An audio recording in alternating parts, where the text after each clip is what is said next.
Hello friends, welcome back to my YouTube channel. আজকে আমি তোমাদেরকে দেখাবো যে দয়াল বাবা কলা খাবা গাছ লাগাইয়া খাও, পরের কলা দেখা কেন মিট মিটাইয়া চাও। এটি কিন্তু একটি ভাইরাল ভিডিও, এই গানটিও ভাইরাল। তো আমি সেই গানটির অনুকরণে একটি স্কেচ আঁকার চেষ্টা করেছি।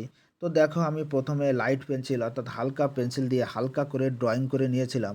তারপর আমি কি করলাম, ধীরে ধীরে 4B 5B পেন্সিল দিয়ে এই আউটলাইনগুলো টেনে দিলাম। এইবার আমি কি করব, আউটলাইনগুলো টেনে দেওয়ার পরে কিন্তু আমি ধীরে ধীরে ওর শেডগুলো দেব। তো দেখো, আমি সব জায়গায় আউটলাইনগুলো দিচ্ছি, আর যেখানে যেখানে একটু ডিপ হবে সেখানে আমি শেড দিয়ে দিলাম। দেখো, হাতের কাছে শেড দিলাম। তো দেখো, আমার ফিগারটি আঁকা কমপ্লিট হয়ে গেছে। এবার আমি ওর পাশে যে কলাগুলো আছে সেগুলোকে কিন্তু ড্রয়িং করছি। দেখো, প্রথমে আমি হালকা হালকা করে দিচ্ছি, তারপরে যেখানে ডিপ লাইট হবে আমি কিন্তু সেইভাবে ডিপ লাইটগুলো বাড়াবো। তো দেখো, আমার আঁকা কিন্তু প্রায় কমপ্লিট। তো এই ভিডিওটি তোমাদের কেমন লাগলো কমেন্ট করে অবশ্যই বলবে, আর লাইক ও শেয়ার করতে ভুলবে না। ধন্যবাদ।